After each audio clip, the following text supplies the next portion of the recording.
The shuttle dropped through the clouds of prime and pressed her face against the cold window. Below her, she could see the biggest school in the entire galaxy. Imperial Academy spread across the mountain like a city made of glass and light. Ships came and went from its many landing pads. Towers reached toward the sky like silver fingers. Had dreamed of this place for years. Now she was finally here, and she felt sick with fear. She pulled back from the window and looked at her reflection in the dark glass. A thin girl with tired eyes stared back at her. Her jacket was old and worn. Her boots had holes that she had covered with tape. Everything about her screamed poor and unwanted. That was exactly what she needed people to think. The truth was much more dangerous. Was not a simple girl from the outer planets. She was the last surviving member of the royal family. 15 years ago, her parents had ruled an empire of 10,000 worlds. Emperor and Empress had been loved by billions of people. They had tried to make the galaxy a better place. Then the betrayal came. Grand Marshal, the man her father trusted most, turned against them. His soldiers stormed the palace in the middle of the night. Was only a baby then, too young to remember the screams and the fire. But she had seen the recordings later. She had watched her parents die on screens across the galaxy, executed like criminals while crowds cheered. Took the throne. He called himself the savior of the empire. He said the family had been corrupt and evil. Most people believed him because he controlled everything they saw and heard. But some people remembered the truth. Some people had saved the baby princess and hidden her away in the darkest corners of the galaxy. For 15 years had grown up in salvage yards and mining colonies, always moving, always hiding. She learned to fix broken machines. She learned to fight. She learned to survive. Now she had come to the heart of the enemy's territory. Academy trained the future leaders of the empire. The children of admirals and governors and wealthy families came here to learn how to rule. If wanted to take back her throne, she needed to understand these people. She needed to learn their secrets and find their weaknesses. And she needed to do it without anyone discovering who she really was. The shuttle landed with a gentle bump. Around, students stood up and grabbed their expensive bags. They wore clothes that cost more than most families earned in a year. They laughed and talked about their summer vacations on paradise planets. Stayed quiet and waited for the crowd to thin. She had only one bag, and it held everything she owned in the universe. When she finally stepped off the shuttle, the air hit her like a wave. It smelled clean and fresh, nothing like the recycled air of space stations. Real sunlight warmed her skin. She had not felt real sunlight in 3 years. For just a moment, she allowed herself to feel hope. Then someone slammed into her shoulder, hard enough to make her stumble. "Watch where you stand, gutter trash." The boy who had hit her was tall and handsome, with perfect hair and cruel eyes. He wore the red trim of a military family on his expensive uniform. 2 other students stood behind him, smirking. One of them said, "Leave the charity case alone. She will fail out before winter anyway." Looked at like she was dirt on his shoe. This academy used to have standards. Now they let in anyone who can beg hard enough. Said nothing. She kept her eyes down and her face blank. Inside, anger burned like fire in her chest. She wanted to tell him exactly who she was. She wanted to see his face when he learned that he had just insulted a princess. But that would get her killed. Had spies everywhere. If anyone learned the truth, assassins would come for her before sunrise. So she stayed silent and let his friends walk away laughing. This was the hardest part of her plan. For years had been nothing. Now she had to keep being nothing, even when every part of her wanted to rise up and fight. She picked up her bag and followed the crowd toward the main building. Students flowed around her like water around a stone. No one looked at her twice. She was invisible, and that was good. The registration hall was a massive room with a ceiling so high it disappeared into shadows. Hundreds of students waited in lines to receive their room assignments and class schedules. Floating robots served drinks to the wealthy students while their parents talked with academy officials. Had no parents, she joined the shortest line and waited. When she reached the front, a bored woman looked at her documents without interest. Scholarship student, Outer Rim Territories. She typed something into her computer. You are in Building 7, Room 42. Your roommate is already there. Do not be late for orientation tomorrow. That was it. No welcome speech. No helpful advice. Scholarship students were not worth the effort. Took her room key and walked away. Building 7 was on the far edge of campus, as far from the nice buildings as possible. The room was small and plain, with 2 beds and 2 desks and 1 tiny window. Her roommate was already there, a small girl with messy hair and dark circles under her eyes. She sat on her bed surrounded by electronic parts and tools. "Oh," the girl said, looking up. "You must be. I am sorry about the mess. I was just fixing something." "What are you fixing?" asked, curious despite herself. "A communication device. I found it broken in the trash." Held up a small metal box covered in wires. "Most people throw away things that could still work. I like giving them a second chance." Felt something warm in her chest. She knew what it was like to be thrown away, to be considered worthless. "I used to do the same thing," she said, "in the salvage yards where I grew up." His eyes lit up. "Really? What kind of things did you fix?" "Everything. Ships, robots, life support systems. If it was broken, I tried to make it work again." For the first time since arriving, smiled. Maybe this place would not be so lonely after all. That night she lay in bed and stared at the ceiling. Tomorrow, the entrance trials would begin. Every new student had to prove they deserved to be here. For most students, it was just a formality. Their families had already paid for their places. For it was everything. If she failed, she would be sent back to the outer planets. All her plans would crumble to dust. But she would not fail. She had not survived 15 years of hiding just to give up now. She closed her eyes and thought about her parents. She had never known them, but she carried their faces in her heart. Her father's strong jaw, her mother's kind eyes. They had died trying to make the galaxy better. Their dream had died with them. But dreams could be reborn. Empires could be rebuilt. And the little girl who everyone thought was dead could rise from the shadows to take back what was stolen. Fell asleep with her fists clenched and fire in her heart. Tomorrow, she would show them all what a nobody could do. The morning sun rose over Academy and was already awake. She had not slept well. Dreams of fire and screaming had filled her night, the same dreams that had haunted her since childhood. But she pushed the tiredness away and focused on what lay ahead. Today was the first day of entrance trials. Every new student had to pass them to stay at the academy. There were 2 parts, a written test and a physical challenge. Most students did not worry about failing. Their powerful families would protect them no matter how poorly they performed. Had no such protection. If she failed, everything was over. She dressed quickly in the simple uniform that scholarship students received. It was plain gray, nothing like the fancy uniforms that wealthy students wore. Was still sleeping, surrounded by her electronic parts, so left quietly and walked to the testing center. The written exam took place in a huge hall filled with hundreds of desks.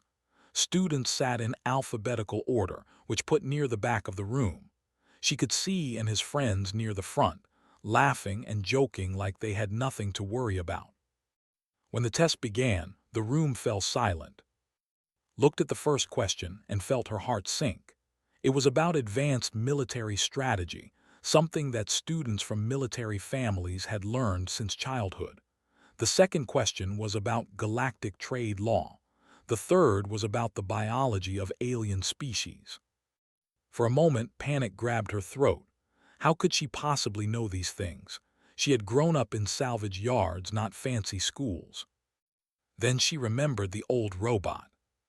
3 years ago, in a junkyard on a forgotten moon, had found a broken teaching robot. It had been damaged and left to rust, but something about it felt familiar.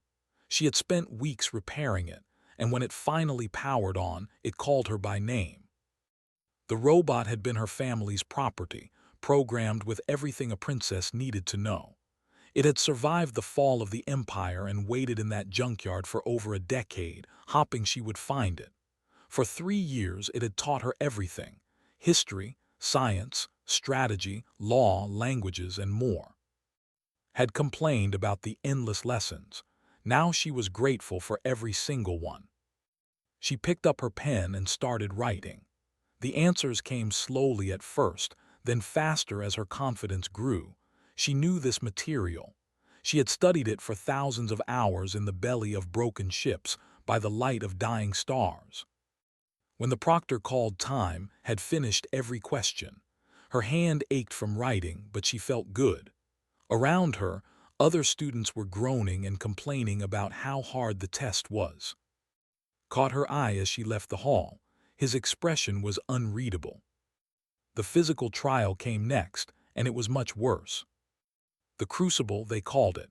A massive maze filled with obstacles, enemy robots, and traps. Students had 90 minutes to reach the extraction point on the other side. They could work alone or in teams. They could use any weapons they found along the way. Many students would not finish at all. That was the point. The Crucible was designed to break people. Stood at the starting line with 500 other first-year students. Some of them wore expensive armor brought from home. Others carried weapons their families had provided. Had nothing but the basic equipment the academy gave to everyone: a simple knife, a small flashlight, and a communication device. "Begin," the proctor shouted.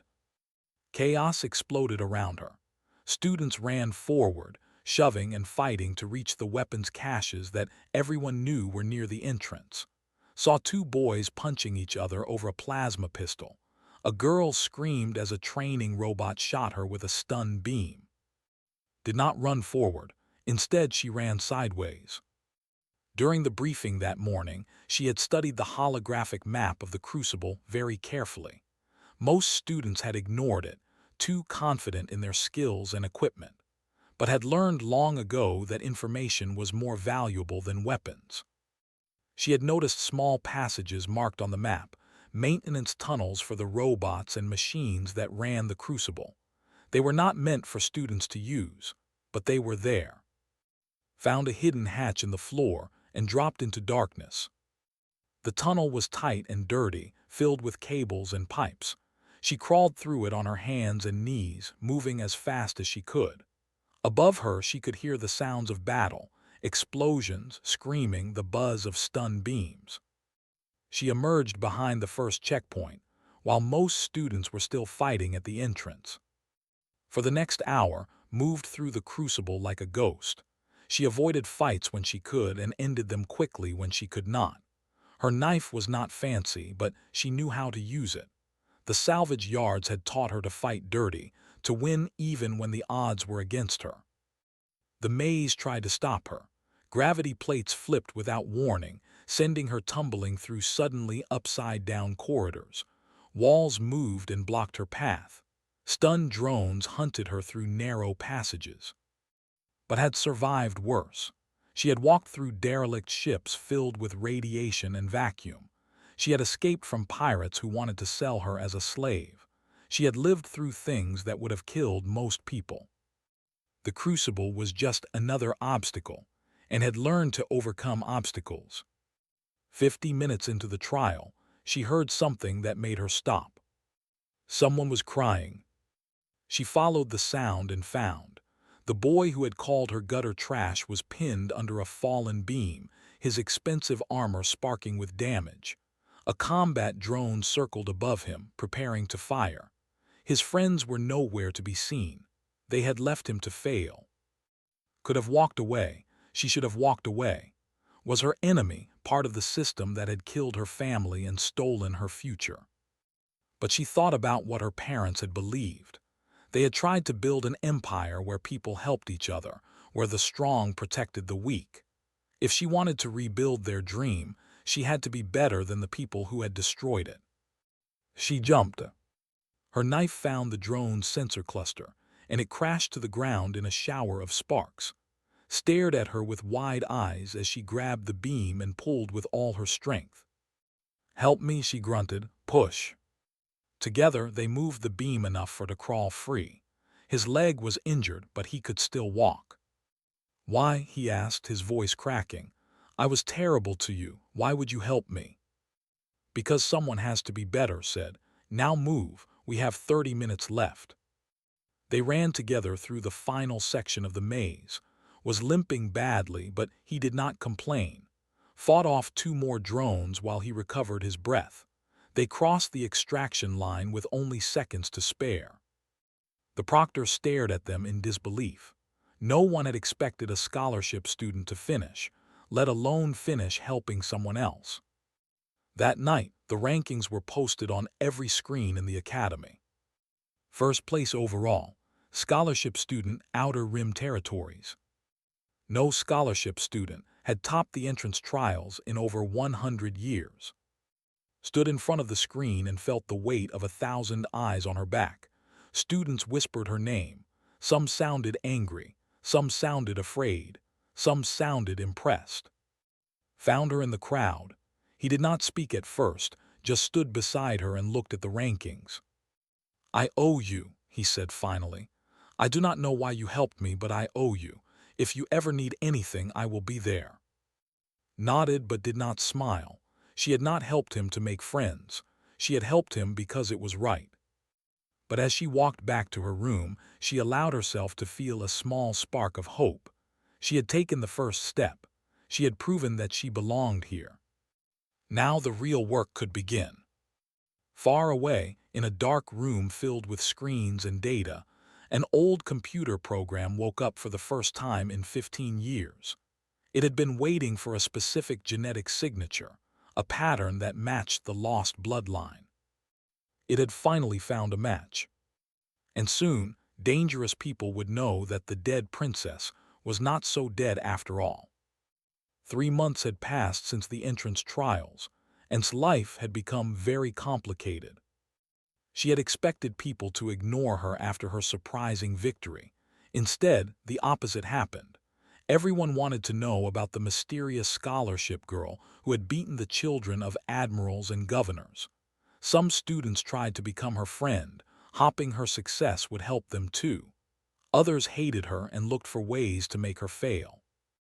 Dealt with both groups by keeping her head down and working harder than anyone else. She woke up before sunrise to train. She studied until her eyes burned.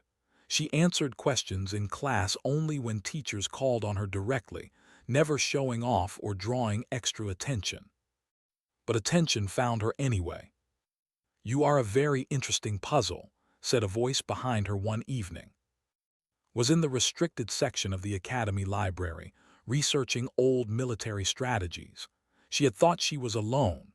She turned to find a small girl with silver hair and strange eyes that glowed faintly in the dim light.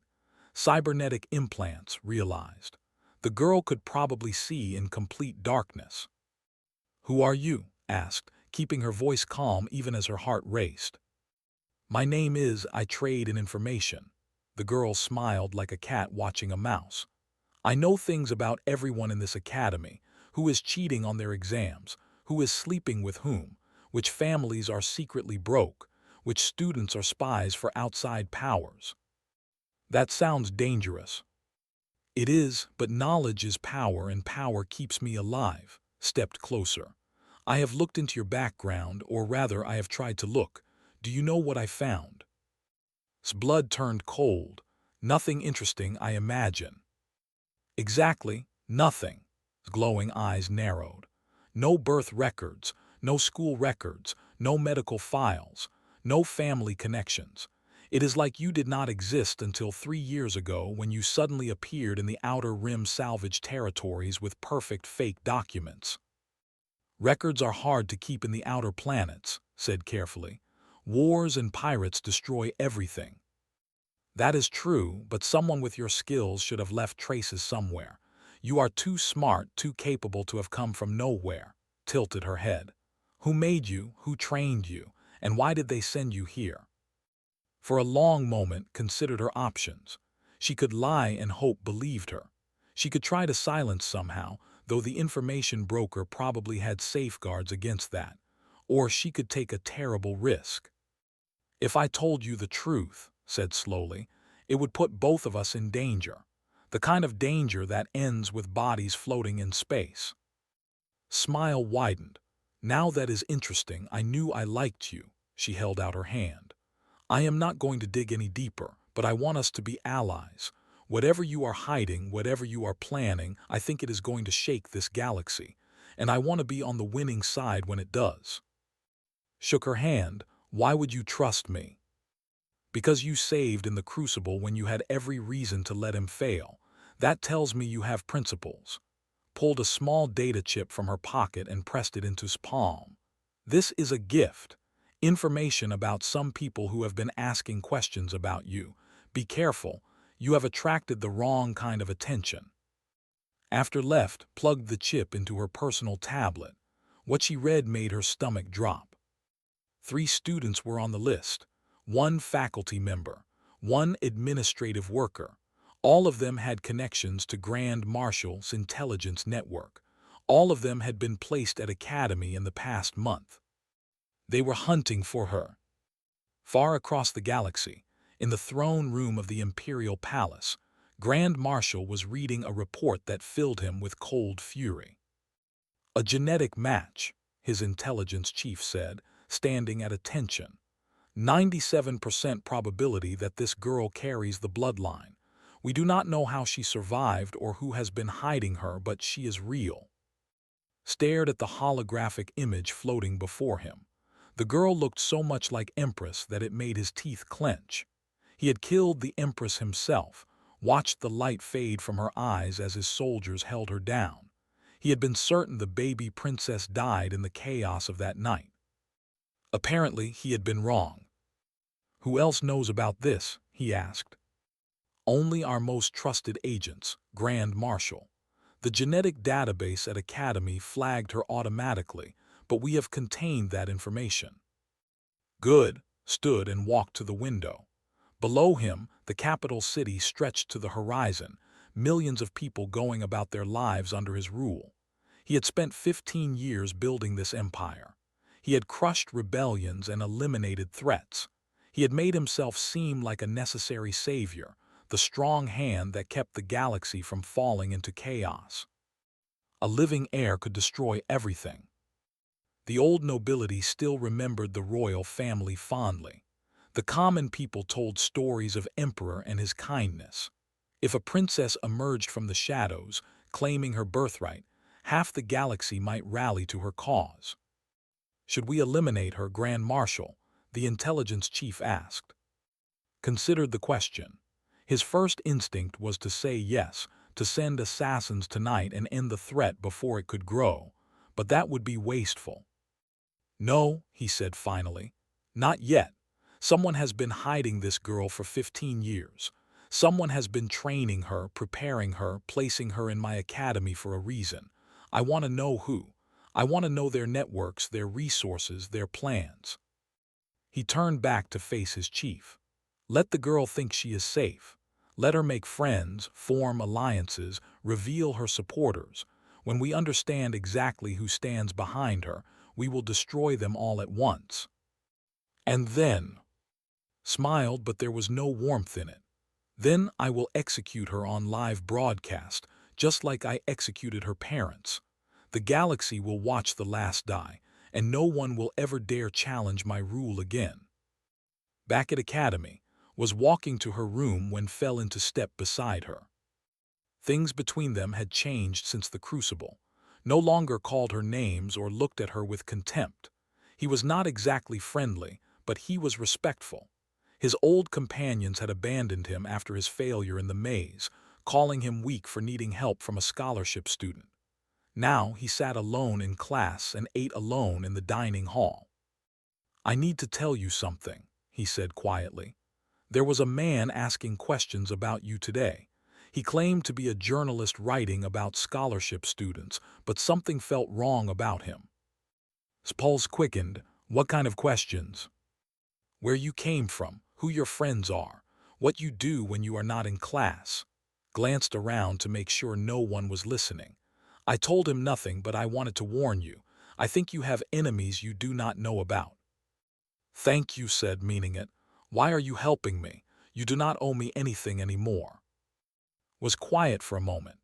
My family serves Grand Marshal. I grew up believing he was a hero who saved the empire from corrupt rulers. But lately, I have been reading old histories, the kind that are supposed to be forbidden. I am starting to wonder if everything I believed was a lie. He stopped walking and met her eyes. I do not know who you really are, but I know you are not just a salvage yard orphan. You move like someone trained for war. You think like someone born to lead. Whatever secrets you are hiding, I want to help you, because I think you might be the first real thing I have ever believed in. Looked at this boy who had insulted her on her first day, who had been raised by her enemies, who was now offering her his loyalty. The galaxy was more complicated than she had imagined. Be patient, she said finally. When the time is right, I will tell you everything. But for now, trust no one. Not your family, not your old friends, not anyone you have not personally tested. Nodded, I understand.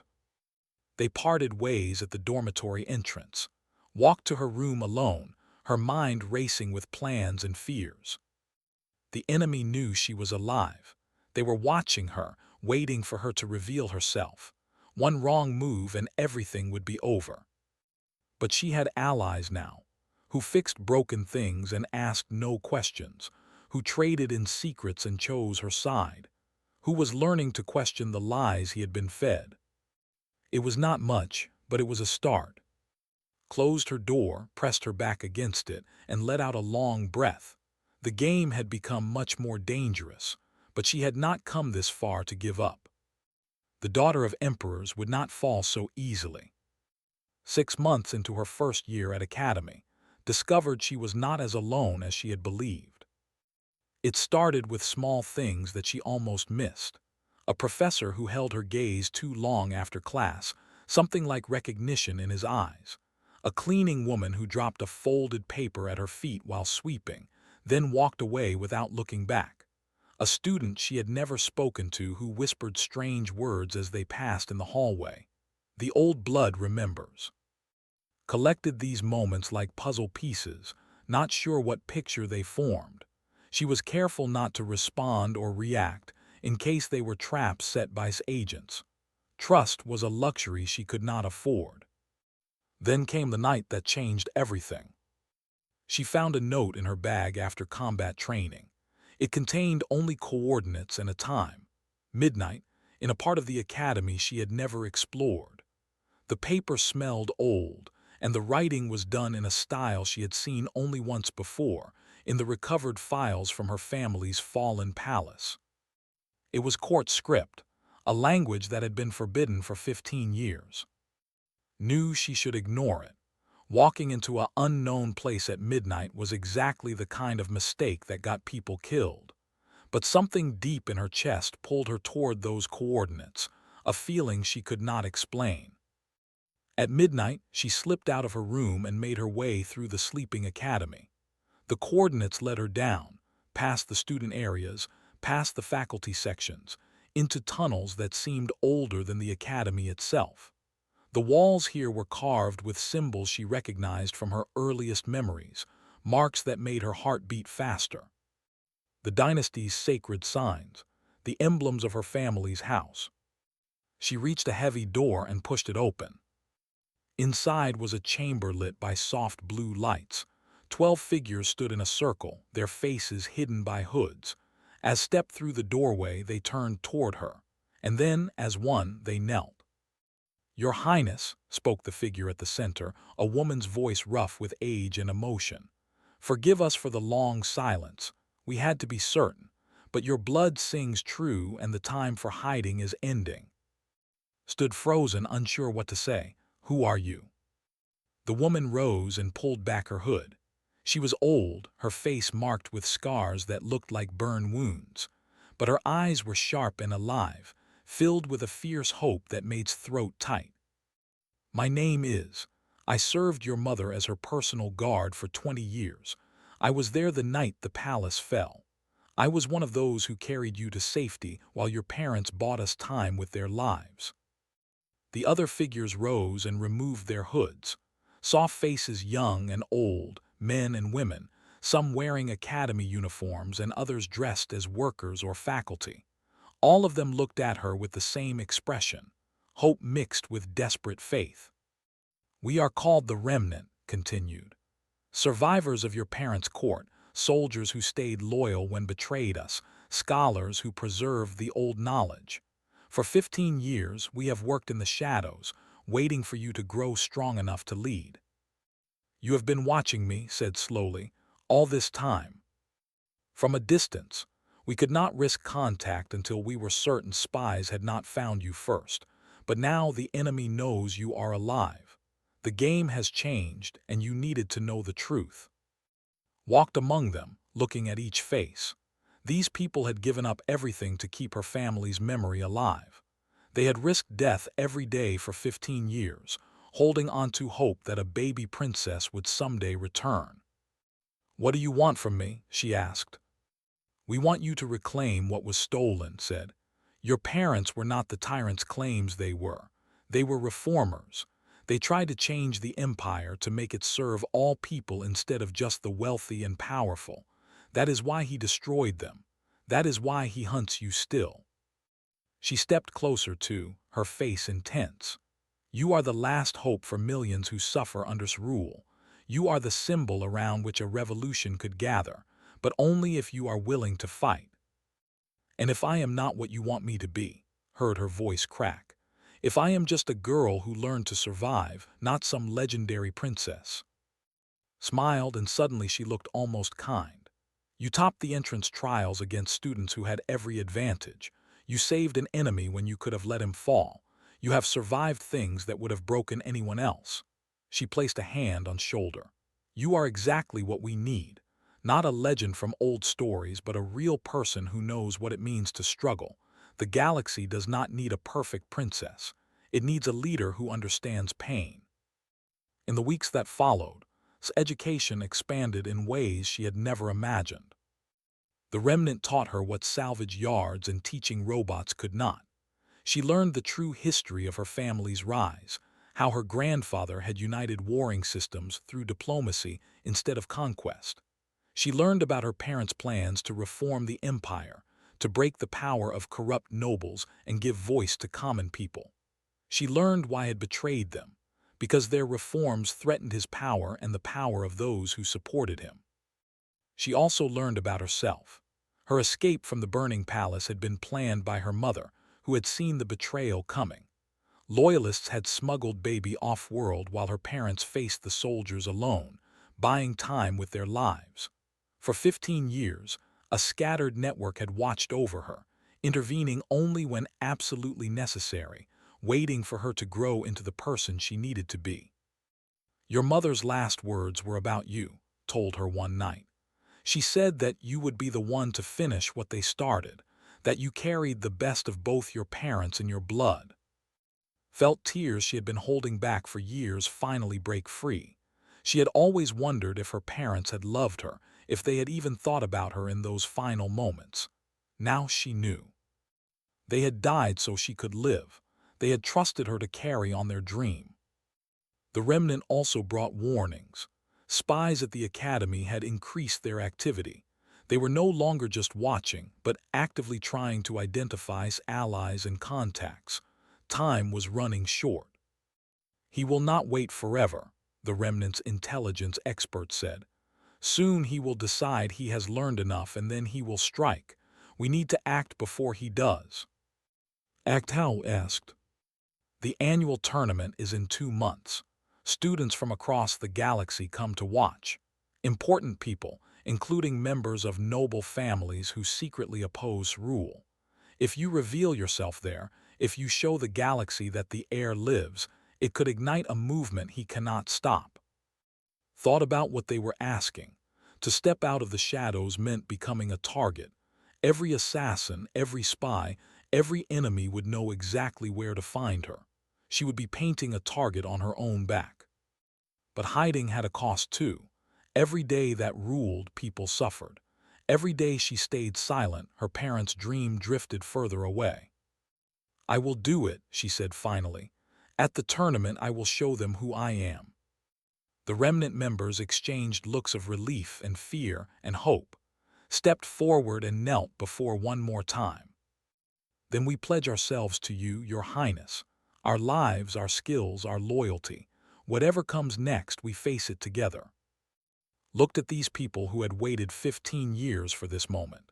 She thought about, and then, allies who did not even know the full truth yet. She thought about the millions across the galaxy who lived under shadow. "No more nailing," she said, reaching down to lift to her feet. "We are equals in this fight, and together we are going to change everything."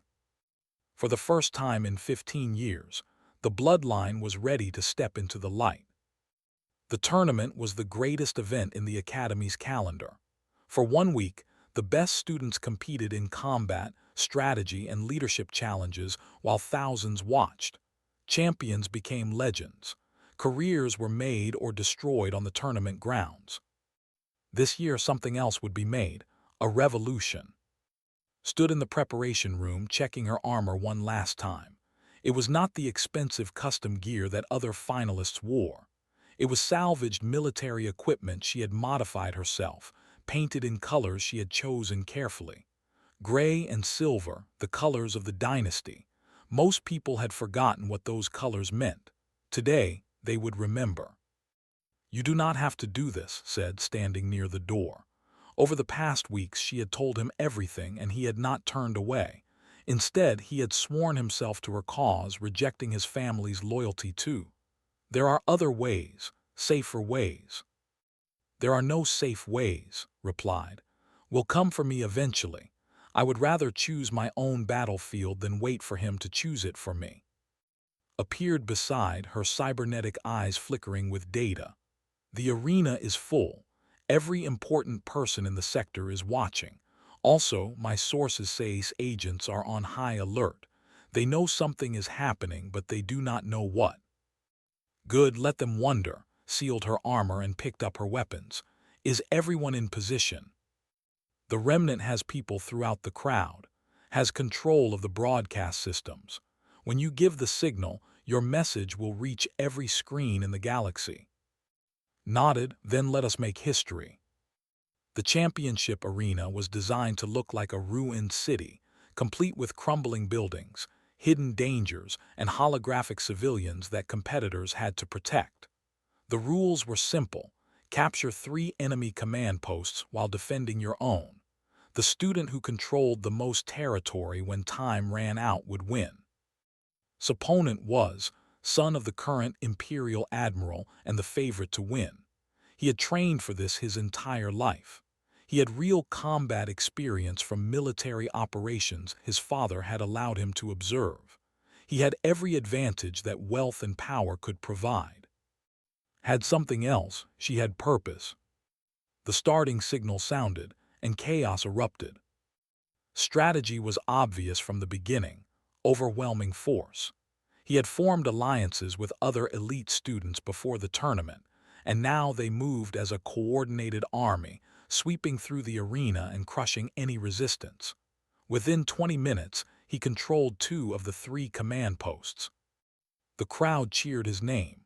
Commentators declared the match already decided. Watched and waited.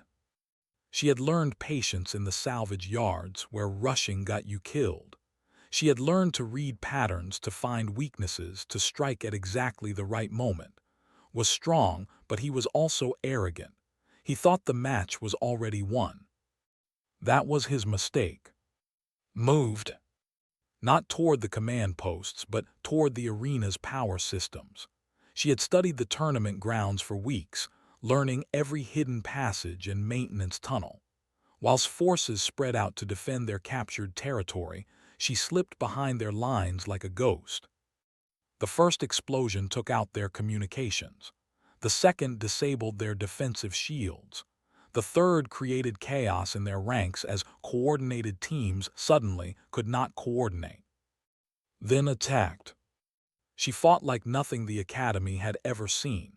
Not the elegant forms of noble combat, but the brutal efficiency of someone who had learned to fight in back alleys and broken ships.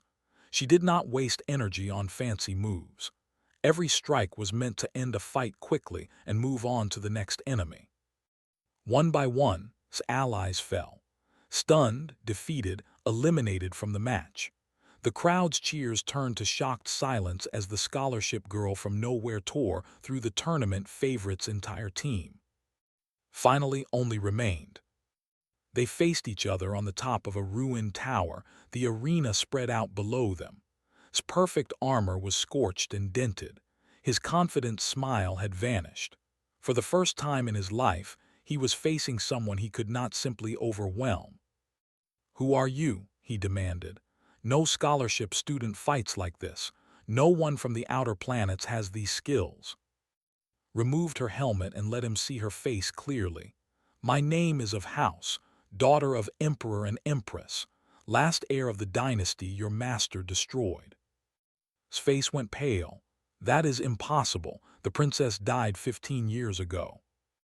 I survived, I grew strong, and I have returned to take back what was stolen," raised her blade. "You can surrender now or you can fall, choose." He chose to fight. It was a mistake. Was well trained, but he had never truly suffered. He had never been hungry or hunted or desperate. Had been all of those things for most of her life. She knew what it meant to fight when losing meant death. She broke through his guard in 3 moves. Her knee found his stomach. Her elbow found his temple. He collapsed to the ground and did not get up. The arena fell completely silent. Then turned to face the crowd, and spoke words that would change the galaxy. "My name is of House. For 15 years, the man who calls himself Grand Marshal has told you that my family was evil, that he saved the Empire by destroying us. But he lied." The broadcast systems activated, carrying her voice and image to every screen on every world. "My parents were not tyrants. They were reformers who tried to make the galaxy better for everyone, not just the wealthy and powerful. They were murdered because they threatened the power of those who wanted to keep the common people poor and helpless." In his distant palace, watched the broadcast with rage building behind his eyes. His advisors scrambled to cut the signal, but the remnant's hackers were better than his engineers. "I am not asking you to fight for me. I am asking you to fight for yourselves, for a galaxy where people are judged by their character, not their birth, for an empire that serves all its citizens, not just those who can afford to buy justice." In the arena, something extraordinary was happening. One person in the crowd rose and knelt, fist pressed to heart in the old salute of the court. Then another, then 100, then 1,000. Students and teachers, workers and visitors, young and old, all kneeling before the girl in salvaged armor. "I am of House," she said, her voice steady and strong. "And I am not dead, I am not afraid, I am not alone, and I am just getting started."